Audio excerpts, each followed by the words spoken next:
27도로 오늘과 비슷하거나 조금 낮겠습니다. KBS 1라디오 10시 뉴스를 마칩니다. 지금까지 아나운서 최승돈이었습니다. KBS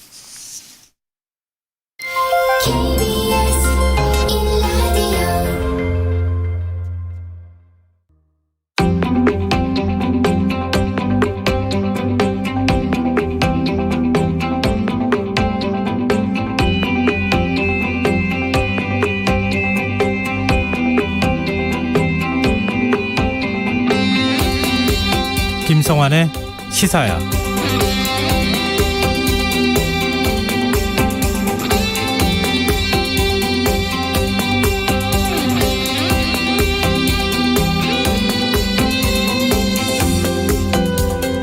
안녕하십니까. 시사평론가 김성환입니다. 국회가 내년도 예산에 대한 세부 심사에 들어갔습니다. 민주당은 이재명 후보가 제안한 전국민 일상회복 방역지원금을 관철하겠다는 입장인데요. 윤호중 원내대표는 오늘 올해 세수 초과액이 정부가 예상했던 31조 원보다 훨씬 많은 50조 원이 될 것으로 보인다면서 홍남기 경제부총리의 사과를 요구했습니다. 그러면서 세수 예측을 의도적으로 적게 한 거라면 국정조사를 해야 할 사안이라면서 기재부를 압박했는데요. 이런 상황 어떻게 봐야 할까요? 국정조사는 국회의 고유 권한입니다. 그리고 세수 축에는 나라 살림살이에 직접적인 영향을 주는 만큼 잘못된 부분을 철저히 따져보는 일 역시 필요할 겁니다.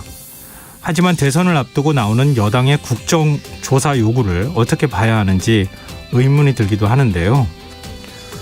야당인 국민의힘이 민주당이 정부의 예산안을 난도질한다며 강하게 비판하는 상황 역시 조금 낯설기만 합니다. 국민의힘은 내년 예산에서 12조 원을 삭감하고 그 가운데 10조 원을 민생 예산으로 쓰겠다는 입장인데요. 이런 상황에서 여야가 내년도 예산안 심사를 과연 무사히 마무리할 수 있을까요? 자세한 소식 잠시 뒤 이어지는 뉴스에서 자세히 살펴보겠습니다. 바이든 미국 대통령과 시진핑 중국 국가주석이 처음으로 정상회담을 가졌습니다. 두 정상은 미중 갈등은 피해야 한다는 데에는 공감했지만 강론에선 뚜렷한 견해차를 보였다고 하는데요. 더 깊이 있게 들여다보는 인터뷰 시간에서는 전문가와 함께 미중 정상회담의 내용과 파장을 진단해 보겠습니다. 화요일마다 찾아오는 시간이죠. 빅데이터를 통해 인터넷 이슈를 살펴보는 이슈 이수다 코너도 마련되어 있으니까요. 많은 관심 부탁드립니다. 김성환의 시사에는 청취자 여러분들의 많은 관심과 참여 기다립니다. 방송 내용과 관련해 의견 있으신 분들은 문자 보내주십시오. 당첨된 분들께는 모바일 상품권 보내드릴 텐데요. 참여하실 번호는 샵 9730이고요. 짧은 문자는 50원, 긴 문자는 100원의 이용료가 부과됩니다. 콩 게시판을 통해서도 무료로 참여하실 수 있고요. 콩 어플리케이션과 KBS 1라디오 유튜브 채널을 통해서도 저희 방송을 실시간으로 시청 또 참여하실 수 있습니다. KBS 1라디오 김성환의 시사야. 그럼 지금 시작하겠습니다.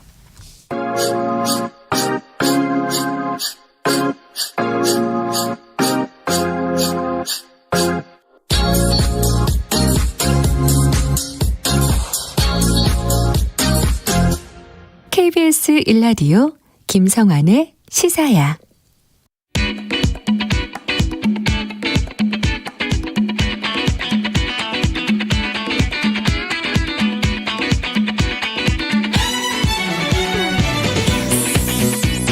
오늘 놓쳤던 뉴스 꼼꼼히 정리해드리는 뉴스야 시간입니다. 오늘은 곽재훈 프레시안 기자 나와 계십니다. 안녕하세요. 네, 안녕하세요. 네, 국회 예산안 심사하기부터 좀 해봤으면 좋겠는데요. 일단 내년도 정부 예산안에 대한 심사가 오늘부터 시작됐어요. 네, 오늘부터 국회가 604조 4천억 원 규모의 내년도 정부 예산안에 대한 심사에 돌입을 했습니다. 국회 예산결산특별위원회 예산안 조정소위는 오늘 오전 첫 회의를 열어서 정부가 짠 내년 예산안에 대한 정밀 심사에 들어갔습니다. 예산안은 이 예산 소위를 거쳐서 예결위 종합심사 그리고 본회의를 거쳐서 최종 확정이 되게 되는데요. 예산안 처리의 법정 시한은 다음 달 2일입니다. 민주당 이재명 대선 후보가 민주당 예결소위 의원들과 오찬을 가졌다고 하는데 민생 예산을 챙겨달라 뭐 이런 의미인가요? 네.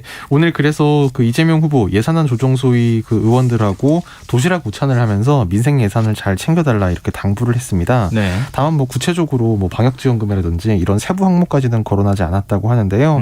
아무래도 이 내년도 예산은 이제 민주당은 이재명 예산으로 만들겠다 이제 이런 입장으로 예산 심사에 임하고 있고, 특히 이제 이 후보의 이 전국민 재난지원금 제안을 민주당이 받아들여서 아마 관철하는 형식으로 지금 방역지원금으로 바꿔서 추진하고 있기 때문에 아마 이런 점을 좀 강조한 행보로 보입니다. 민주당은 전국민 일상회복 방역지원금을 계속 추진하겠다 이런 의지를 지금 굽히지 않고 있는데, 윤호중 원내대표는 정부 예상보다 많은 추가 세수가 확인됐다 이러면서 국정조사 카드까지 꺼내들고 있어요. 네, 윤호중 원내대표는 오늘 라디오 인터뷰에서 정부가 올해 세수 초과액을 과소추계했다면서 의도가 있었다면 국정조사라도 해야 할 사안이다 이렇게 기획조정부에 대해서 강하게 날을 세웠습니다.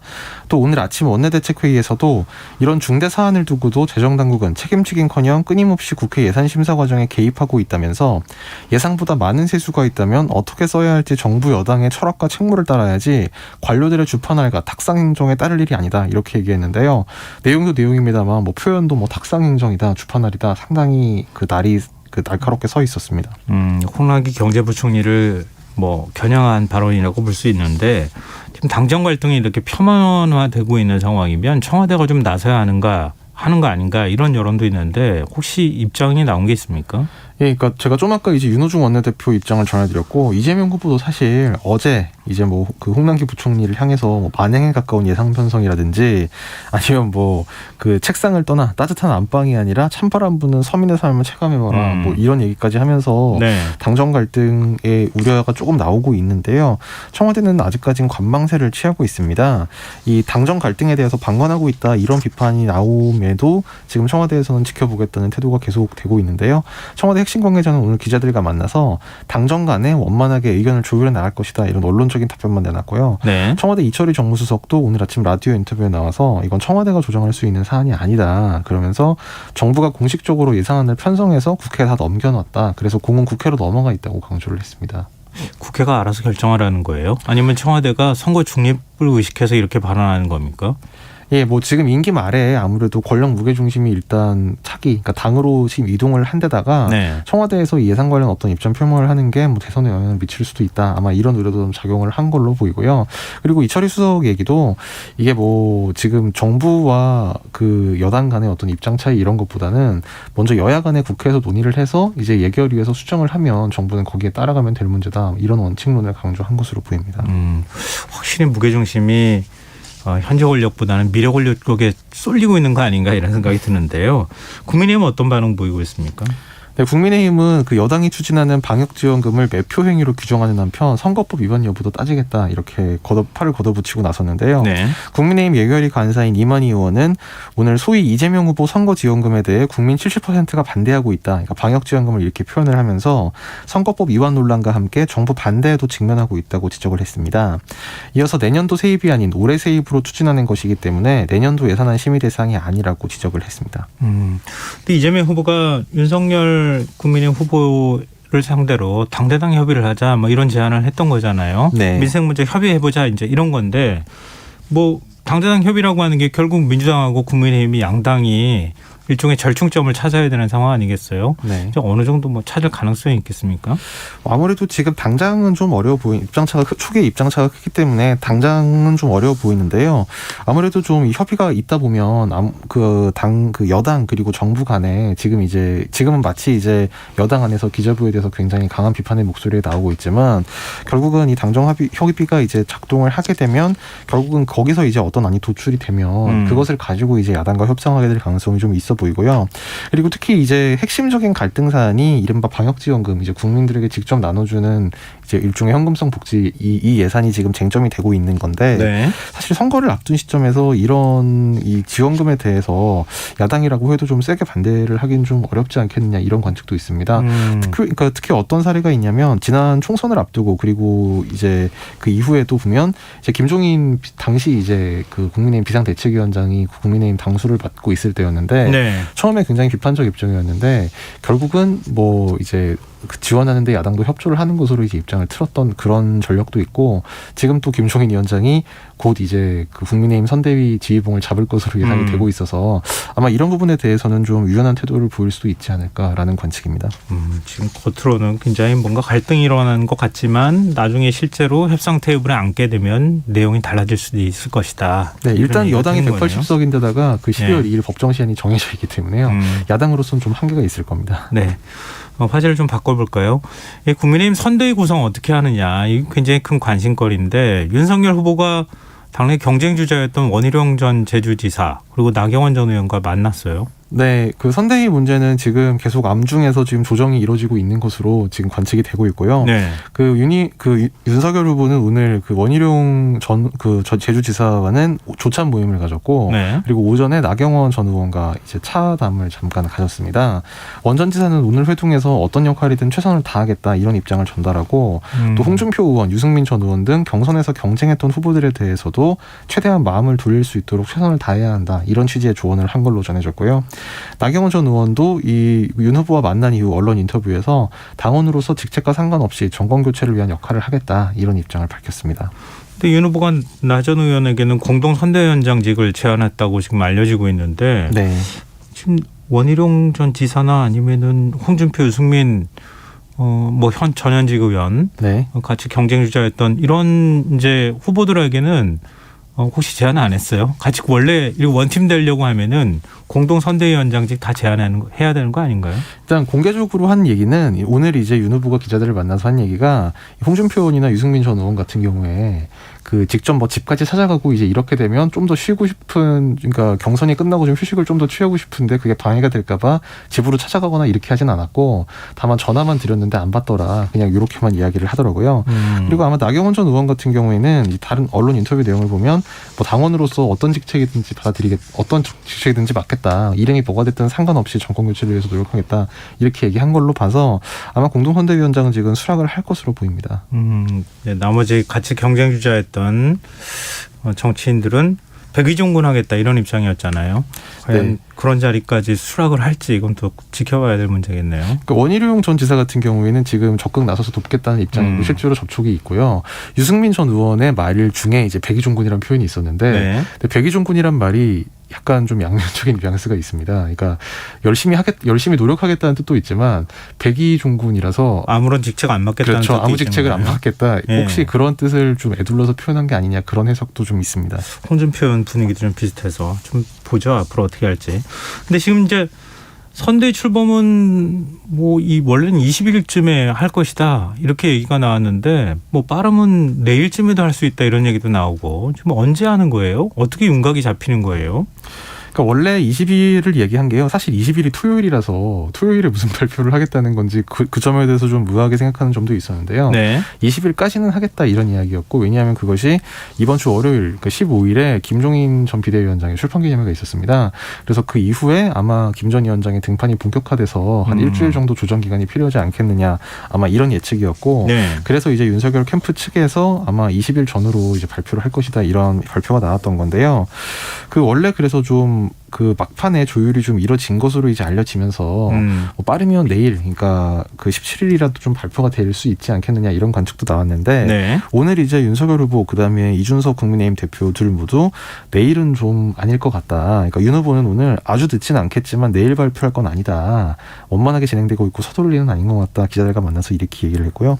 이준석 대표도 내일은 조금 어렵다고 본다. 국민께서 조금만 기다려주시면 좋겠다고 얘기를 하면서도 지금 양측의 조정이 거의 막판에 왔고 그래서 윤 후보 이 대표가 내일 중으로 마지막으로 협의를 거쳐서 이제 김종인 전 위원장까지 아마 이 세 주체 간의 어떤 합의가 곧 오늘 내일 중에 도출이 될 것이다. 뭐 이런 관측이 좀 많은 것 같습니다. 그럼 합의가 안 된 게 어떤 거예요? 지금 남아 있는 게 어떤 부분이에요? 그러니까 이제 그 윤 후보 같은 경우에는 오늘 기자들이 뭘 물어봐도 그냥 잘 되고 있으니 너무 물어보시지 말라는 그러면 안 되겠다고 말하겠어요. 그렇죠. 예. 그러니까 특히 이제 인사 과정은 정상적인 인사 과정이라면 중간에 공개하는 게 아니다 막 이런 얘기까지 했는데요.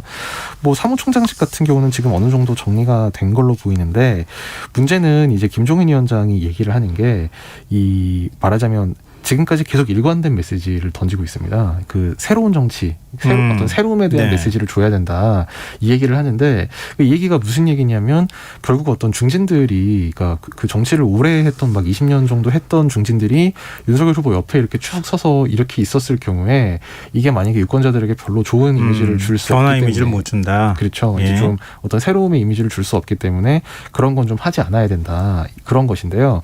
그러면 결국 지금 이제 뭐 공동 선대위원장이나 아니면 그 총괄 본부장 이제 그런 그 물망에 오르고 있는 뭐 나경원, 권성동, 주호영 이제 이런 중진 의원들이 있지 않습니까? 네. 이제 이 의원들에 대해서 이제 후보는 좀 가깝게 생각하고 도움을 받고 싶어 하는데 이 김종인 전 위원장 같은 경우는 대선에 전혀 도움이 안 되니까 그분들은 좀 멀리하고 좀 더 참신한 뭐 이를테면 뭐 김용태 전 의원, 정태근 전 의원이라든지 아니면 뭐 민주당 출신인 금태섭 전 의원 이제 이런 사람들을 좀 더 중용해야 한다 이런 입장이어서 아마 그 부분에 대한 조정이 지금 마지막에 좀 이루어져야 될 것 같습니다. 네. 민주당 얘기 좀 해보죠. 민주당 선대위도 지금 뭐 제대로 안 굴러간다고 하는 얘기가 민주당 내부에서도 나오는데요. 이해찬 전 대표가 구원투수로 등장하는 거 아니냐? 이거 가능성이 있는 얘기입니까? 뭐 당 일각에서 이제 그 이해찬 전 대표가 현재 지금은 출전 명분이 덜 성숙했지만 그런 분이 충족되면 출전하지 않을까 뭐 이런 관측이 조심스럽게 나오긴 하고 있는데요.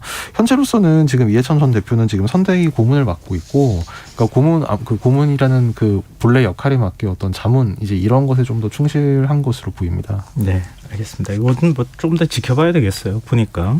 자, 지금 여러분께서는 KBS 라디오 김성환의 시사와 함께하고 계십니다. 계속해서 뉴스야 이어가겠습니다. 이 이슈가 왜 계속되고 있는지 모르겠는데요. 민주당 이재명 대선 후보 배우자 김혜경 씨 낙상사고와 관련된 논란이 계속 이어지고 있어요. 뭐 사실 야당에서 뭐 특별히 어떤 팩트를 그러니까 사실관계를 뭐 제시하는 것도 아니면서 약간 좀 이 논란을 계속 지속시키려는 좀 그런 의도성 발언을 계속 던지면서 네. 이게 좀 더 정치권에서 이어지고 있는 것 같은데요. 예를 들면 어제 김재현 최고위원 같은 경우에 이 최고위 회의석상에서 이 이재명 후보 부인 김혜경 씨 사고 관련 여러 가지 소문이 있다. 그런데 우리가 되새겨야 할 부분은 인간 품성이나 됨됨이의 문제라면서 만약 윤석열 후보나 안철수 후보가 부인을 폭행했다면 사람들이 헛소리 정도로 생각할 텐데 이재명 후보가 그러니까 그럴 수도 있겠다라고 생각한다. 이런 취지의 말을 해서 어제 상당히 논란이 됐고요. 네. 그래서 이게 논란이 돼서 오늘 아침 뭐 조간에서 뭐 어떤 신문 같은 경우는 사설까지 써서 이걸 비판을 했는데 네. 뭐 오늘도 사실 분위기가 크게 다르지 않았습니다. 뭐 조혜진 의원 오늘 교통방송 라디오 인터뷰에서 국민들이 평소에 이 후보는 충분히 그런 짓을 할 만한 사람이라는 게 일반화돼 있다는 걸 확인한 것이다. 뭐 이렇게 주장을 한다든지 네. 또 이제 외부 전문가로 영입된 이영 의원 같은 경우에도 주변에서 많은 분들이 이게 말이 되느냐 그런 일이 있었겠느냐 하기보다 정말 그랬냐 이런 얘기를 더 많이 들었다. 그래서 그 이재명 후보께서 그동안 쌓아 올리셨던 이미지가 조금 폭력적인 면이 있다고 많은 유권자들이 보는 것 같다. 오늘 라디오에서 이렇게 얘기를 한다든지 아무튼 야당에서는 좀 이런 식의 그 뭐랄까요 실제 어떤 사실관계랑은 무관하지만 뭐 왜 사람들이 그렇게 생각했겠느냐 이런 의혹을 좀 부풀리는 식의 그 공세를 이어가고 있는 것 같습니다. 국민의힘 후보를 상대로 만약에 민주당이 공격했더라면 이런 비슷한 논쟁을 벌이면 어떤 반응을 보였을까 이것도 좀 궁금하기도 한데요. 김혜경 씨 외출 사진 보도가 또 한 매체 보도가 돼서 이것도 또 논란이 됐잖아요. 네, 한 매체가 어제 이제 그 전체적으로 검은 옷을 입고 검은 모자를 쓴 여성이 이제 밖에 나선 모습, 선글라스를 끼고 밖에 나선 모습을 이 이재명 후보 부인 김혜경 씨다라는 취지로 보도를 했는데요. 네. 근데 다만 오늘 민주당 선거대책위원회가 이 김 씨는 검정 선글라스, 검정 마스크 착용한 인물이 아니라 흰 마스크를 착용하고 카키색 겉옷을 착용한 인물이다. 그래서 이 보도가 사실과 다르다 이렇게 정면 반박을 했고 결국 이 매체도 보도 내용을 수정을 했습니다. 이 민주당 정정 보도를 냈다는 거죠. 예, 정정 보도를 했습니다. 네. 그리고 그 이재명 후보 측은 또 김혜경 씨가 그 병원 치료를 위해 외출하는 모습이 담긴 사진 그리고 동선 진료 기록까지 공개를 했습니다. 그러니까 이 진료 기록을 공개한 취지는 이 매체, 그러니까 더 팩트가 이 사진을 촬영한 시점에 이 김혜경 씨는 병원에서 진료 중이었다라는 이야기였습니다. 이 기자로서 어떻게 보세요? 이 더 팩트의 보도. 그러니까 본인들이 사진을 찍어서 보도하면서 얼굴은 확인하지 못했다. 자기들도 확인 못했다고 얘기하면서 그 사진은 김혜경 씨다. 이렇게 보도하는 것도 이 무모하다고 해야 되나요? 그런 생각이 들고 결국은 이제 정정 보도 내지 않았습니까? 그렇죠. 근데 사실 글쎄요, 타사의 보도 내용이어서 어떤 방법으로 그 인물이 김혜경 씨라고 판단을 했는지는 제가 알 수는 없겠습니다만 결과적으로 오보로 밝혀졌기 때문에 결국 오보 팩트가 틀렸다는 거는 언론으로서는 가장 경계해야 될 일인데 결국 이제 정정 보도까지 내는 사태가 있었기 때문에 좀 아마 자숙이 필요한 지점이 아닌가라고 생각이 됩니다. 네, 알겠습니다. 자, 다음 뉴스로 넘어가 보겠습니다. 주가 조작 의혹을 받고 있는 도이치모터스 권오수 회장에 대한 구속 여부가 오늘 밤 지금 결정될 것으로 보이는데 혹시 결과가 나왔습니까? 예, 조금 전까지 제가 확인을 했는데 네. 아직 나오지 않았고요. 이 권오수 도이치모터스 전 회장 오늘 서울중앙지법에서 구속 전 피의자 신문을 받았습니다. 이 권 회장은 자본시장과 금융투자업에 관한 법률 위반 혐의로 구속영장이 청구돼서 오전 10시 반부터 약 3시간 반 정도 이제 심사를 받았고요. 그 구속 여부가 아마 오늘 새벽 전에는 아마 나오지 않을까라고 전망이 되고 있습니다. 네. 그리고 도주했다고 알려져 있는 이른바 이제 주가 조작 선수라고 했던 이모 씨, 결국 검거가 됐다면서요? 네, 그러니까 이게 그 사건 관계인들의 내용을 보려면 이제 권 회장의 지금 혐의를 좀 살펴봐야 되는데요. 아까 제가 자본시장법 위반이라고 간략하게 말씀을 드렸는데 네. 그 내용이 이제 권 회장이 최대 주주이자 대표이사로 근무를 하면서 주가 부양을 위해서 회사 내부 정보를 유출하고 그리고 주가 하락을 막기 위해 주가를 조작했다. 이게 지금 받고 있는 혐의입니다. 그런데 이 권 회장과 공모해서 주가 조작에 가담한 투자회사 대표 이모 씨 등 이른바 선수 3명도 자본시장법 위반 혐의로 지난달 25일과 이달 5일에 각각 기소가 됐고요. 네. 또 이들과 함께 선수로 활동한 또 다른 이모 씨가 지난달 6일 이 영장 심사를 앞두고 잠적을 했는데 지난 12일 밤에 검찰에 붙잡혀서 곧바로 구속영장이 집행이 됐습니다. 지금 이 12일에 붙잡힌 인물 같은 경우는 이제 윤석열 후보 부인 김건희 씨의 돈을 받아서 주식 관리를 해준 인물이다 이렇게 알려져 있습니다. 네, 윤석열 후보는 경선 과정에서 지난달 20일이었나요?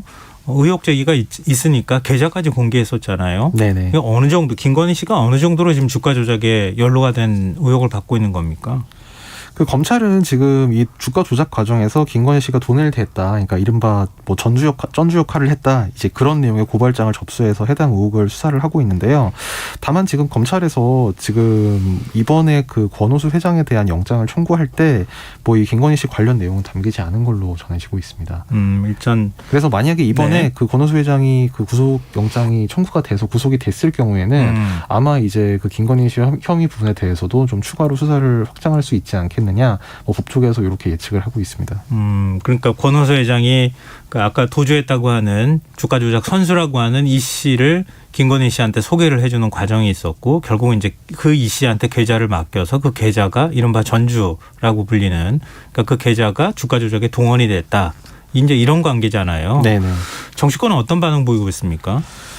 지금 국민의힘 측에서는 당연히 윤석열 후보 측에서는 경선 과정에서부터 일관되게 이건 사실이 아니다 이런 입장을 밝히고 있고요. 네. 이 민주당 이재명 후보 측에서는 선대위 박찬대 수석대변인을 통해서 왜 다른 공범들은 순순히 검찰 수사 응했는데 김건희 씨와 직결된 사람만 잠적했던 것이냐 이런 의혹을 제기하면서 이 씨가 왜 도주를 해서 시간을 벌려고 했는지 동기와 배우를 밝혀야 한다 이렇게 주장을 했습니다. 네. 박 대변인은 이 씨 뒤에 김건희 씨가 있다. 이제 김건희 씨가 조사를 받아야 한다 이렇게 주장하면서 검찰은 김 씨가 단순한 전주인지 주가 조작 방조자인지 적극적 공범인지 밝혀야 한다고 촉구했습니다.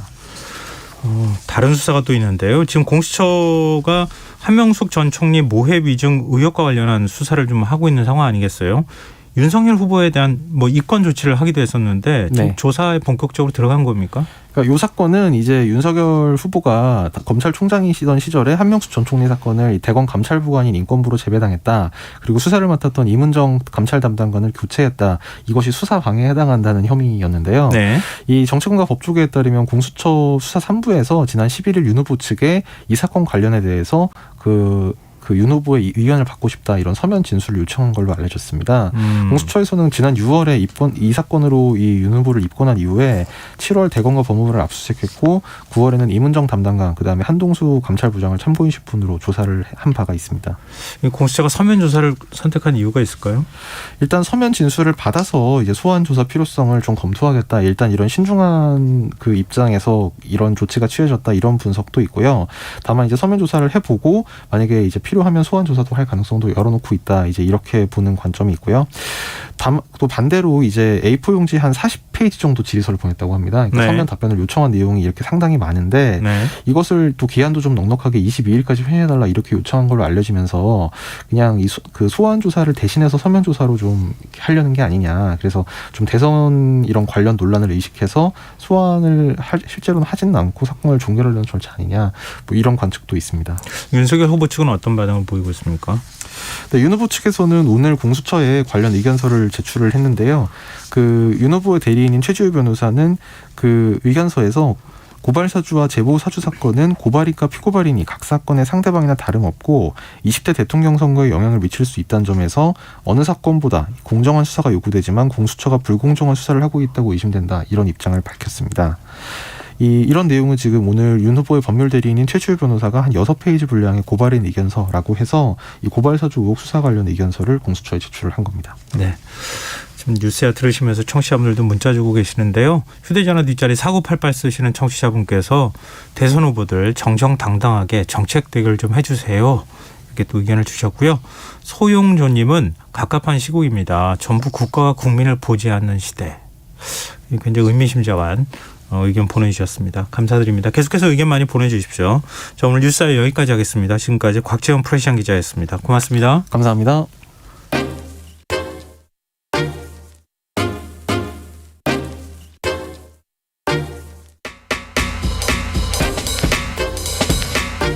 바쁜 당신이 알아야 할 모든 것 여기에 있습니다. KBS 1라디오 김성환의 시사야. 미국 바이든 대통령과 중국 시진핑 국가주석이 오늘 첫 영상 정상회담을 가졌습니다. 최근 미중 갈등이 심화된 가운데 열린 회담인 만큼 전 세계 이목이 집중됐는데요. 두 정상은 양국 간 충돌은 피해야 한다는 데에는 어느 정도 뜻을 같이 하면서도 강론에서는 뚜렷한 견해 차이를 보였습니다. 국립외교원 미주연구부 민정훈 교수 연결해서 오늘 회담의 주요 내용과 의미에 대해 좀 더 자세히 살펴보도록 하겠습니다. 교수님 안녕하십니까? 예, 안녕하십니까? 예, 그러니까 바이든 대통령 취임 후 무려 10달 만에 첫 미중 정상회담에 이제 열린 건데요. 한 3시간이 넘는 굉장히 긴 시간 동안 회담이 이루어졌다고 하더라고요. 일단 총론적으로 평가를 좀 해주신다면요. 예, 앵커께서 모두에 말씀해 주신 것처럼, 미중 간의 그 경쟁은 치열하게 하고 있지만, 그래도, 충돌은 막아야 된다. 이 부분에 대해서, 양국 정상이 공감대를 형성한, 그렇기 때문에 양국 정상이 양국 관계를 관리하기 위해서 의미 있는 움직임을 보여줬다. 그래서 그렇게 좀 총평을 할 수 있고요. 네. 그렇지만 말씀하신 것처럼 강론에 들어가니까 대만 문제라든지 무역 문제, 이슈 이렇게 들어가다 보니까 양국의 입장이 첨예하게 갈리기 때문에 네. 서로 자신들의 입장만 전달하는 수준에서 언론적인 수준에서 입장만 재확인하는 것으로 끝난 것이 아닌가 이렇게 보고 있습니다. 네, 이제 언론이 보도는 하고 있는데요. 발언 내용에 어떤 행간이 숨어 있는지 그게 잘 이해가 안 되기도 하거든요. 예를 들면은 이제 가장 핵심적인 이슈가 대만 문제 아니겠습니까? 근데 바이든 대통령은 중국이 그동안에 천명해왔던 하나의 중국 정책 원칙에는 동의한다. 이렇게 얘기하면서도 형상 변경에는 반대한다. 이렇게 밝혔어요. 이게 어떤 의미입니까? 네, 총론적으로 말씀드리면 양안 관계죠. 중국과 대만 관계에 대해서 미국이 갖고 있는 정책 기조를 재확인했다 이렇게 말씀을 드릴 수 있는데요. 네. 우선 대만 독립을 지지하지 않는다라고 얘기한 것은 미국과 중국이 오랜 기간 지켜온 하나의 중국 원칙을 바이든 행정부도 지지한다. 그렇기 때문에 대만을 전략적으로 미국 바이든 행정부가 이용을 하고 있지만 그렇다고 해서 대만을 독립시켜서 중국과의 관계를 이제 파탄 낼 그런 의지는 없다. 이런 걸 확인해 준 거고요. 그렇지만 대만이 말씀드린 것처럼 미국의 전략적으로 중요하기 때문에 네. 대만의 협의 결정 현상을 변경하는 것. 이것은 미국 입장에서 보면 중국이 대만을 무력 침공해가지고 대만이 중국의 일부로 이제 편입되는 이런 상황을 가정한 것이거든요. 이 부분에 대해서는 좌시하지 않겠다. 이렇게 봤기 때문에 하나의 중국 원칙은 지지를 하지만 그렇다고 해서 중국이 대만에 대해서 무력으로 침공하거나 너무나 강한 영향력을 행사하는 것은 미국이 두고 볼 수 없다. 이런 입장을 제가 확인했다 이렇게 말씀드릴 수가 있겠습니다. 근데 제가 앞서도 좀 여쭤봤던 건데요. 현상 변경이라고 하는 게 이게 외교적 용어입니까? 외교적인 용어일 수도 있고요. 군사적인 용어일 수도 있습니다. 이게 모호하죠. 예. 입장을 변경한다는 것이 이제 그 해석에 따라서 다를 수 있는데 제가 말씀드린 것은 이제 외교적인 수준을 넘어가서 이제 그 군사적인 수준이 되는 것이죠. 왜냐하면 양원 관계가 외교적으로 어쨌든 간에 두 국가 간에, 그러니까 중국과 대만 간의 국가라고 말씀드리면 그렇습니다만 두 당사자들 간에 뭔가 그 외교적인 균형이 유지되어 왔는데 이 부분이 이제 변화될 수 있다라는 거죠.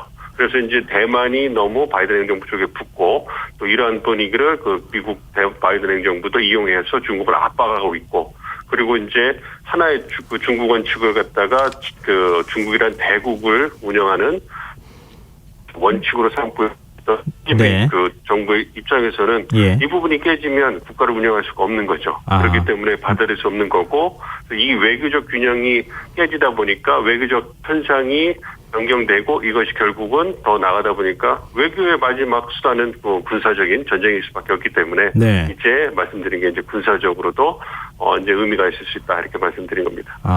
또 오랫동안 일종의 이제 외교적 군사적 균형 관계를 유지해 왔는데 그걸 중국이 뭐 일종의 대만을 위협하거나 이런 형태로 군사적 균형 관계를 깨는 것은 용납하지 않겠다 이렇게 이해하면 되는 거죠. 예, 그렇습니다. 네. 근데 시 주석은 이 대만의 독립 움직임, 중국에서 독립하려고 하는 이런 움직임에 대해서는 굉장히 강력한 메시지를 보냈더라고요. 뭐 불장난을 하는 사람은 스스로 불에 타 죽는다 이런 표현까지 썼는데 시 주석의 입장은 어떻게 해석하면 좋을까요?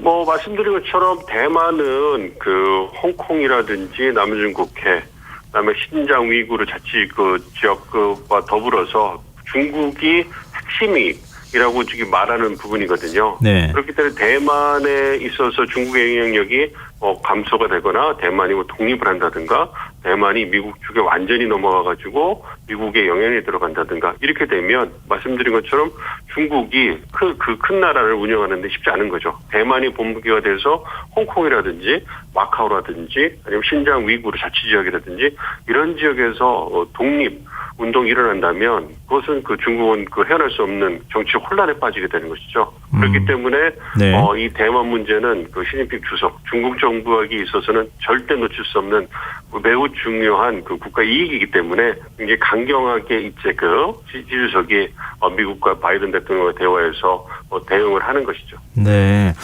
우리가 가장 큰 관심을 가질 수밖에 없는 게 북한 문제 아니겠습니까? 북한 비핵화 문제라든가 아니면은 북미 회담을 어떻게 진행할 것인가 이것도 굉장히 중요한데 지금 어떤 내용이 오고 가는지에 대해서는 공개가 안 됐어요.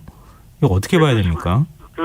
안타까운 말씀이긴 합니다만 북한 문제가 이번 화상 회의에서 예. 주요 의제로 다뤄졌을 거라고 생각하지는 않습니다. 말씀드린 것처럼 대만 문제라든지 미중 간의 무역 갈등이라든지 신장 위구르, 홍콩, 대만까지 아우르는 인권 문제 이 부분이 굉장히 미중 관계에 있어서 핫 이슈로 주요 의제로 포진하고 있기 때문에 이 부분에 대해서 주로 논의가 됐을 것 같고요. 네. 그리고 이제 회의 이후에 나온 백악관의 얘기를 보면 대만 문제가 길어져서 생각보다 회담이 길어졌다 이런 얘기까지 했으니까요.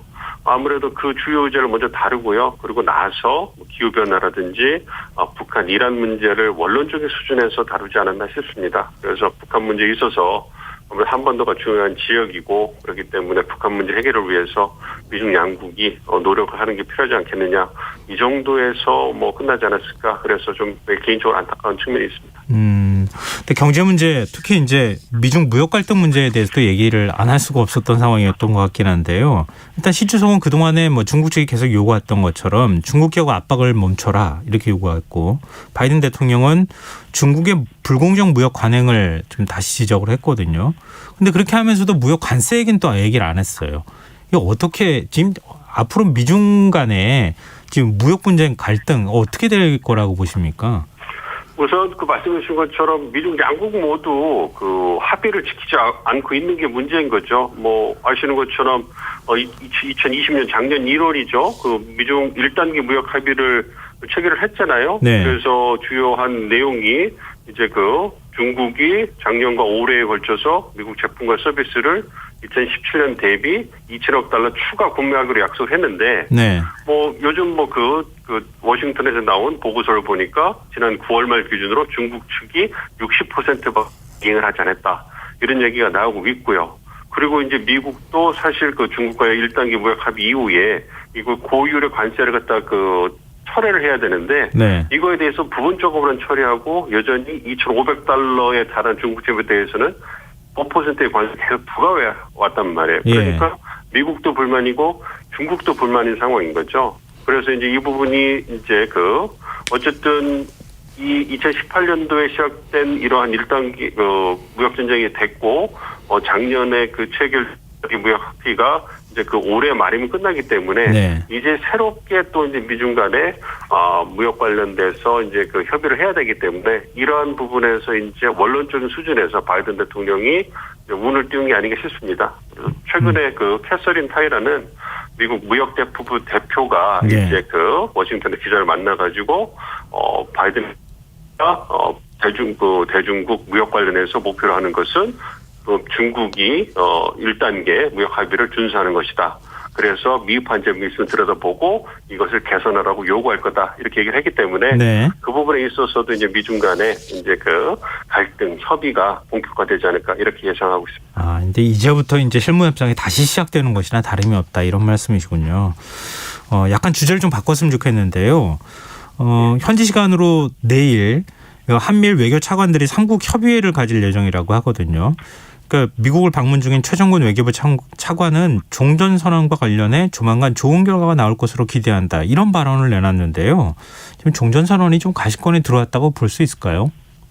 네, 그렇습니다. 일단은 가시권에 들어왔다는 것은 한미 간에 한국과 미국 간에 종전선언에 관련된 문구라든지 다른 여타 재원 사항에 대해서 거의 조율이 끝났다. 이 부분에 대해서 말씀을 하신 것 같고요. 이 네. 부분에 대해서는 정용 장관께서도 확인을 해주셨고, 그다음에 차관도 말씀하셨고, 고위 당국자들이 다 확인하고 있기 때문에 한미 그 양국 간의 종전선언과 관련된 협의는 어느 정도 다 조율이 끝났다 이렇게 보고 있습니다. 이제 문제는 네. 한미 간의 조율이 끝났다고 해서 끝난 것이 아니고 이제 이것을 북한에 전달을 하고 북한 측의 의견을 타진해야 되는 부분이거든요. 그러니까 이제 그 부분에서는 이제 한미가 굉장히 좀 신중하다 이렇게 생각을 하고 있습니다. 왜냐하면 지금까지 북한이 종전선언 관련돼서 혹은 북미협상 재개하는 데 관련돼서 구체적인 입장을 보여주지 않았기 때문에 네. 어느 타이밍에 종전선언을 갖다가 그 북한에 제시를 해주고 어떠한 조건으로 이제 그 북미협상을 재개하는 그런 그 입구로서 마중물로서 종전선언을 쓸 것인지 아니면 협상에 나왔을 때 하나의 카드로 쓸 것인지 이 부분에 대해서는 아직까지 한미 간에 이제 그 논의를 하고 있는 거기 때문에 네. 결국은 남북미 2라운드가 시작될 때 북한이 어떠한 입장을 보이느냐 요거에 따라서 진행 속도라든지 방향 이런 부분이 좀 구체화되지 않을까 이렇게 생각을 하고 있습니다. 근데 종전선언에 대해서는 북측도 좀 긍정적인 반응을 내놓은 적이 있지 않습니까? 그러니까 종전선언 그 자체도 중요하지만 종전선언과 함께 따라가는 어떤 조건을 지금 요구하고 있는 겁니까? 일단 그 북한의 입장에서는요, 뭐 잘 아시는 것처럼 대북 그 적대시 정책을 초래하는 게 필요하다.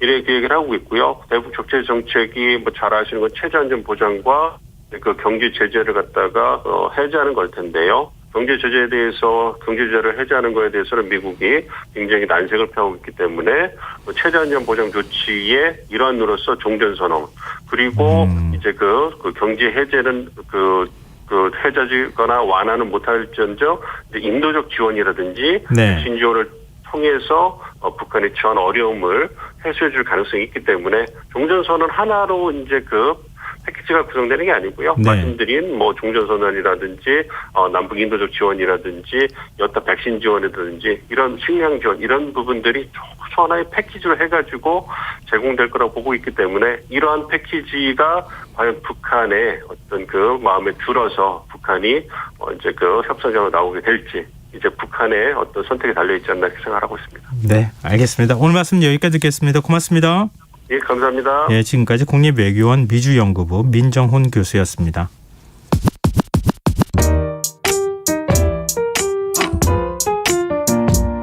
김성환의 시사야는 청취자 여러분의 참여를 기다립니다. 문자 샵 9730으로 여러분의 의견 보내주세요. 짧은 문자는 50원, 긴 문자는 100원의 정보 이용료가 부과됩니다. 애플리케이션 콩, 유튜브 채널 KBS 일라디오에서는 무료로 참여하실 수 있습니다.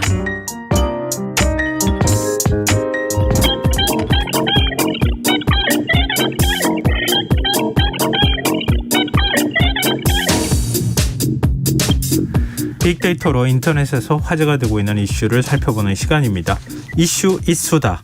빅데이터를 읽어주는 남자입니다. 한국인사이트 연구소 김덕진 부소장 스튜디오에 나와 계십니다. 안녕하세요. 네, 안녕하세요. 반갑습니다. 김덕진입니다. 네, 이 빅데이터에 나타난 한 주간 이슈 어떤 겁니까? 이번 주는요, 좀 훈훈하고 또 평상시랑 다르게 막 무거운 소식보다는 네. 좀 즐거웠고 재밌는 소식들이 많았다. 뭐 이렇게 얘기를 좀 드릴 수 있을 것 같아요. 첫 그 말씀부터 흥미를 확 끄는데요. 그러니까요. 네, 어떤 게 일단은 있었습니까? 1위 분야가 산업 분야였는데 네. 식품 분야였고요. 연관 키워드 뭘 것 같으세요? 글쎄요. 우리가 데이 마케팅 하면은 제일 먼저 떠올리는 11월. 11월 11일. 네, 그 막대 과자 데이. 네. 이게 또 많이 나왔습니다. 이제 아무래도 예전보다야 뭐 데이 마케팅 열풍이 좀 식긴 했어요. 네. 그럼에도 불구하고 어쨌든 이 SNS 상에서는 이 막대 과자 데이가 이제 열풍이었다고 보시면 될 것 같고요. 뉴스보다는 아무래도 이제 SNS 상에서 뭐 좀 이렇게 주고받았다, 뭐 이런 기념이 있다, 뭐 아니면 영상으로 이거에 대한 뭐 이야기를 하는 이런 것도 좀 많이 오갔는데요. 네. 흥미로운 건 연관 키워드 한 세 가지 정도를 가져왔는데 일단 1위가 그 이 막대 과자랑 같이 나왔던 키워드 1위가 점심이었습니다. 점심요? 네. 그래서 이게 왜 그런가 봤더니 네. 점심시간 때 직장인들이 우정으로 아니면은 왜 나는 막대 과자 안 줘? 그래서 이래 먹고 떨어져 약간 그런 거 있잖아요. 네, 그런 식으로 이제 싼 거를 사서 뭐 여러 개로 나눴다. 뭐 이런 식의 SNS 글. 원래 아침에 줘야 되는데 그렇죠. 안 주니까 서운한 마음에 빨리 좀 늦게라도 밥 먹고, 챙겨줘야겠다. 뭐 그때라도 챙기는 뭐 이런 네. 게 또 하나 있었고요. 네. 또 한 가지는 좀 훈훈한 소식, 감동적인 기사가 있었는데 전주병원이라는 데가 나왔어요. 이게 봤더니 전주병원의 사회사업팀이 이날 전주 근영중학교 학생들이 직접 만든 이 막대 과자를 선물로 받았다고 해요. 네. 이게 뭐냐 봤더니 아침 먹고라고 하는 조식 지원 사업이 있었다고 합니다. 예. 그러니까 이게 이제 어떻게 보면은 최근에 코로나로 인해서 아이들이 뭐 급식 먹기도 좀 힘든 뭐 학교를 안 가니까요. 그런 친구들이 많이 있었잖아요. 그래서 이게 2020년도부터 해가지고 아침, 그러니까 우리가 보통 밥을 먹을 때 아침을 좀 먹으면 든든하잖아요. 네. 그러니까 조식 지원 사업이라는 게 있었대요. 그래가지고 이제 뭐 예를 들면은 조금 집안이 어렵거나 아니면 형편에 대한 가정 환경 때문에 아침 식사 못하는 친구들한테 식사를 지원해주는 이런 프로그램이었는데 네. 이게 또 코로나 이후에는 직접 집에 이제 배달을 해주거나 이렇게까지 이제 많이 도움을 주셨다고 해요. 네. 이제 그러다 보니까는 이런 것들에 대해서 지금까지 맛있게 밥을 먹었던 친구들이 직접 이번에는 이 병원에 있는 사회사업팀한테 감사의 인사를 이제 본인들이 직접 만든 막대 과자로 한 것입니다. 그래서 200여 개의 막대 과자에 감사 인사를 전하면서 항상 덕분에 학교 갈 때 맛있는 아침밥 먹고 학교 갈 수 있어서 오늘은 우리가 준비했다. 뭐 이런 식의 이제 감동의 메시지와 함께 줬는데요. 네. 이런 것들이 어떻게 보면은 지역에서 좀 훈훈했던 모습을 볼 수 있었고요. 네. 그 다음에 또 이 막대 과자 관련 연관 키워드 또 2위가 네. 퇴근입니다. 퇴근. 퇴근요? 네. 이게 왜 퇴근인가 봤더니 이런 데이 날에는 좀 커플 아닌 사람들은 좀 일찍 퇴근시켜줘라. 네, 이런 글이 또 이제 SNS상에서 많이 좀 회자가 되면서 나온 키워드입니다. 아니 커플한테 더 일찍 퇴근시켜줘야 되는 거 아니에요? 이제 퇴근을 하면 이 커플들의 모습을 봐야 되잖아요. 그러니까는 보기 전에 빨리 퇴근하고 싶다. 그런 거예요? 네, 그런 내용들 때문에 어차피 이제 눈꼴이 안 좋으니 나 빨리 좀 퇴근시켜줘. 이런 날은 좀 일찍 솔로는 퇴근시켜줬으면 좋겠다. 뭐 이런 식의 네. 글들이 좀 있었고요. 네. 3위는 또 아빠라는 키워드가 있었는데 예. 이것도 재밌는 건데 아빠와 딸 간의 귀여운 이 톡 메시지가 좀 화제가 됐어요. 커뮤니티에서. 예. 이제 오히려 딸이 아빠한테 아빠 오늘은 빼빼로데이야. 그렇지만 평범한 막대 과자 나는 원하지 않아. 이렇게 하면서 이 막대 과자 통에다가요. 이 5만 원짜리, 1만 원짜리 이렇게 돌돌 말아 있는 거. 예. 이거를 넣은 거예요. 그러니까 이게 보통 생각하면 부모님한테 우리가 준다고 생각을 하는데 네. 그게 아니라 이제 아빠한테 딸이 이거 나 용돈 좀 줘 이렇게 한 거예요.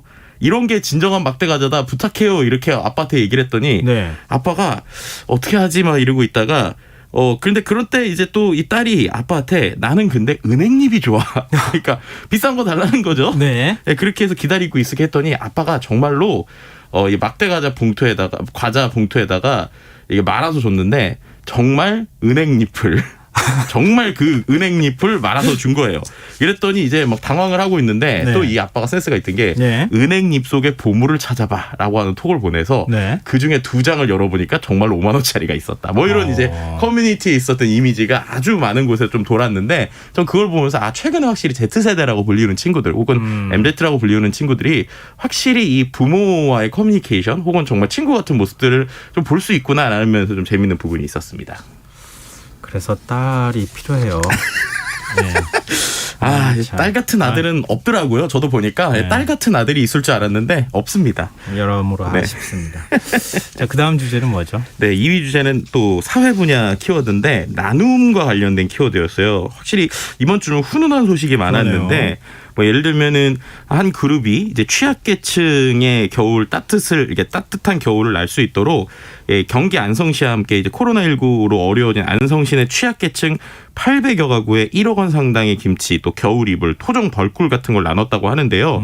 상당히 인상 깊었던 게 이 벌꿀이 어떻게 만들어진 거냐면 이제 요즘에 ESG 경영에 대한 관심이 많잖아요. 네. 그래서 이 회사가 본인들의 이제 그 연수원의 유휴부지에다가 토종 꿀벌 약 40만 마리가 서식할 수 있는 26개의 벌통을 설치를 했대요. 오. 그래서 거기에서 양봉 장소를 제공했고 네. 이걸 통해서 나온 토종 벌꿀 60kg 상당을 지역에 나누는 이런 행사를 한 것이죠. 그러니까 우리가 단순히 예전처럼 그냥 뭐 김장한다 이런 게 아니라 어떻게 보면은 상생할 수 있는 또 새로운 아이디어를 본 이런 기업의 형태도 있었고요. 네. 그 외에 뭐 대진대학교나 아니면은 뭐 국민건강보험공단이나 이런 곳들이 다 김장 나눔 혹은 이제 아름다운 가게 이런 것들이 이번 주에 좀 진행했던 모습들이 보였습니다. 또 이제 한 가지 흥미로웠던 것 중에 하나가 네. 나눔이라는 키워드가 있었잖아요. 그래서 인생을 나누는 이런 모임들도 있더라고요. 네. 이게 뭐냐면 찾아가는 인생 나눔 교실 사업이라는 게 있다고 해요. 그래서 예를 들면 내가 어느 정도 인문학적인 소양도 있고 예. 이제 나이도 있는데 내가 지금까지 있었던 것을 후배들 혹은 어린 친구들에게 알려주고 싶다라고 하는 멘토단을 모집을 하고 있다고 합니다. 그래서 예를 들면 수도권, 강원, 충청, 영남, 호남 등 멘토 봉사단 200여 명을 뽑아서 이분들이 멘티 기관에 가서 자신의 삶과 또 그 경험 이런 것들을 나누는 이런 것들을 한다고 하는데요. 관심 있으신 분들은 한번 검색해 보셔서 찾아가는 인생 나눔 교실 사업에 참여해 보셔서 나의 어떤 인생의 스토리를 나눠주시는 것도 좋지 않을까라고 이야기 드릴 수 있을 것 같습니다. 네, 참 좋은 소식들입니다. 자, 사회 분야에서 눈여겨볼 키워드가 있었다고요? 네, 사회 분야 이제 또 다른 키워드 하나가 바로 이제 수험생 이야기를 안 할 수가 없습니다. 네. 어느덧 내일 모레죠. 네. 예, 수능이 다가왔습니다. 특히나 이제 방역 수칙 지키면서 지켜야 되는 수능인데 어떻게 보면 이제 수능 입실 전에 체온 측정하고 마스크 착용하셔야 되고요. 뭐 가급적 뭐 KF9480A, 뭐 KFAD 등 사용이 권장되고 또 이제 점심 때 좀 자리 이동 안 하고 본인의 자리에서 개인이 지참해온 도시락으로 좀 식사를 해야 된다고 합니다. 네. 근데 그 마스크를 꼭 코로나뿐만 아니라 건강을 위해서, 그러니까 우리가 그 컨디션을 위해서 좀 써야 될 게 보통 우리가 수능하면 또 수능 추위 얘기를 많이 하잖아요. 네. 근데 올해는 일단 수능 추위는 없대요. 네. 없다고 하는데 미세먼지가 좀 심하다고 합니다. 네, 그러니까는 미세먼지 농도가 높으니까 어쨌든 우리가 코로나도 방지하고 미세먼지도 이제 좀 방지할 수 있도록 KF80 이상의 이제 마스크를 좀 끼는 게 좋다라는 이야기가 있고요. 그 외에 또 뭐 이때가 되면 항상 나오는 기사들이 있어요. 뭐 예를 들면은 내 활동 기간이 그 기상 후에 2시간 후부터 뇌가 활동이 활발하니까 네. 뭐 수능 당일에 늦어도 6시 전엔 일어나야 된다. 또 전날 밤에 그러려면 11시 전에 자야 된다. 이런 거 있거든요. 네. 근데 이런 것도 너무 많이 보시길 저는 추천 안 드려요. 왜요? 제가 수능 날 이런 거 보고 일찍 자려고 10시에 누웠거든요. 네. 그랬는데 마루에 있는 그 시계 째깍째깍 소리가 예. 그렇게 긴장이 돼서 그런지 안 들려가지고 1시간 내내 잠을 뒤척였던 그 기억이 있어요. 근데 참 그때 생각해보면 건전지를 빼면 되잖아요. 네. 근데 그게 왜 그랬는지 모르겠는데 이 째깍째깍 소리 안 되겠다고 시계를 수건으로 칭칭 감고 잤던. 그러니까 그만큼 이제 시험 망쳤어요 혹시? 실은 이제 이런 것들도 있거든요. 여기 보면은 이제 보통 이제 커피 같은 거 마시지 말라고. 근데 예. 이제 응원도 하잖아요, 앞에. 그래서 이제 커피 마시지 말아야지 들어가려는데 화이팅 이러면서 커피 주셔가지고 아무 생각 없이 커피 마시고 뭐 그랬던. 그러니까 결국에 이제 너무 긴장하지 마시고 네, 그냥 평소대로. 본인 평상시대로 즐겁게 하시는 게 제일 좋은 것 같습니다. 네, 알겠습니다. 네. 마지막 컨디션 관리 수험생들 좀 잘하셨으면 좋겠네요. 네. 자, 다음 주제는 어떤 내용입니까? 네, 다음 주제는 매출액이라는 키워드인데요. 이게 이제 그 경제 분야이고요. 아무래도 이제 3분기 공시가 나오는 시즌이라 좀 그런 것 같아요. 그랬는데 이번에 매출액 다음으로 나오는 연관 키워드가 영업이익, 순이익이라는 키워드인데 네. 확실히 이제 우리가 매출도 중요하지만 그래서 돈 얼마나 벌고 있는 순이익에 대한 관심이 과거보다 좀 높아진 것을 볼 수 있고요. 분야 중에서 이번 주에 좀 많이 관심 받는 게 식품 업계입니다. 식품 업계가 3분기에 전반적으로 실적이 다 좋다고 그래요. 제일 놀란 것 중에 하나가 이른바 우리가 뭐 K 땡땡 이런 거 얘기하잖아요. 네네. K 푸드라고 하는 쪽에서 미국에서 만두 있죠, 만두. 네네, 만두 우리나라의 인기 좋다 냉동 만두가 하더라고요. 엄청나게 팔리고 있다고 예. 해요. 네, 그래서 뭐 어떤 모 브랜드는 우리가 알고 있는 농구 유명한 LA 레이커즈의 팀에 있는 옷대 우리 그 만두의 브랜드가 곧 들어갈 예정이거든요. 오. 그래서 아니 도대체 이게 말이 돼? 막 이런 생각인데 정말 그럴 정도로 포지셔닝을 잘하고 있고요. 그러다 보니까 지금 전반적으로 국내 식품업계 3분기 매출이나 여러 가지 영업이익들이 상당히 높은 상황으로 보시면 될 것 같습니다. 또 이제 HMR 그 가정 간편식 같은 경우에도 해외에 상당히 마케팅을 하면서 수출이 많이 되고 있다고 하고요. 음료 부분에서도 상당한 좀 관심을 보이고 있어서 아무래도 이런 좀 전반적인 기세는 뭐 4분기에도 이어지지 않을까라고 예측되고 있습니다. 오징어 게임을 비롯해서 뭐 우리 드라마, 뭐 가수들 뭐 굉장히 인기가 좋잖아요. 그런 그렇죠. 문화적인 게 바로 이런 K푸드하고도 연결이 되는 것 같습니다. 네. 자, 네 번째로 관심이 쏠렸던 이슈는 뭐였습니까? 네 번째는 K푸드 얘기했는데 그 다음에 어떻게 자연스럽게 문화 분야가 나오고요. 그러네요. 주요 키워드가 또 하필 마침 K-팝입니다. K-팝. 이게 왜 그런가 봤더니 네. 3,000명 규모의 오프라인 월드 K-팝 콘서트가 드디어 이제 14일에 열렸습니다. 그러니까 우리가 이제 대면 공연에 대한 이제 상당히 간절함이 있었는데 네. 이번에 이제 고양시 킨텍스에서 월드 K-팝 콘서트라는 게 있었고요. 이게 정부 차원에서 열리는 첫 대규모 콘서트였어요. 그래서 단순한 이제 뭐 기업에서 한 게 아니라 문화체육관광부랑 한국국제문화교류진흥원이 같이 주최를 했고요. 3,000명 규모가 이제 방역 수칙을 지키면서 이제 들어갔고 예를 들면은 우리나라 유명 팀들 뭐 그 중에서 최근에 갓 데뷔하고 이제 많은 인기를 얻은 에스파 같은 경우에는 오프라인 공연을 뭐 최초로 한다든지 이런 좀 의미 있는 내용들이 좀 많이 있었고요. 네. 그 외에 뭐 한글을 이용한 K컬처 팬페어나 렛츠 플레이 한글 이런 식으로 한류 콘텐츠에 대한 다양한 부대 행사들도 진행이 됐습니다. 자, 5위 주제는 뭡니까? 5위 주제 생활 분야인데요. 주요 네. 키워드가 마사지입니다. 마사지요? 네, 그래서 왜 그런가 봤거든요. 네. 이게 그 우리가 알고 있는 동남아 쪽에 예. 여행 상품이 갑자기 보물 터지시 나오면서 그 여행 상품에 마사지가 꼭 들어가거든요. 그래서 이 마사지라는 키워드가 이제 많이 나왔다는 게 좀 흥미로웠고요. 예. 또 한 가지는 이 마사지가 단순히 여행뿐만 아니라 피로에 쌓여서 진짜 마사지 받고 싶다라는 게 유독 이번 주에 좀 많이 있었어요. 그래서 왜 그럴까도 봤는데 그 중에서 또 눈 있잖아요. 눈이 이제 건조해지고 온풍기 있으니까 뻑뻑하잖아요. 예. 그래서 이 눈 마사지 하는 방법 이런 것들도 이제 소셜에서 상당히 많이 보여서 확실히 우리의 생활상을 좀 보여주지 않나 뭐 이렇게도 볼 수 있었습니다. 그러게요. 지금 이 이슈 있다 네. 듣다 보면요, 정말 세상이 보이는 것 같다 이런 생각이 들어요. 진짜 빅데이터 시대인 건 맞는 것 같습니다. 네. 이제 청취자분들께서도 문자 주시고 계시는데요. 8105님께서 이슈 이수다. 미처 챙겨 듣지 못했던 다양한 이슈들을 들을 수 있어 좋습니다. 날씨 추운데 훈훈한 소식 많아서 제 기분까지 좋아집니다. 이렇게 의견 주셨고요. 김정훈님께서는 재밌네요.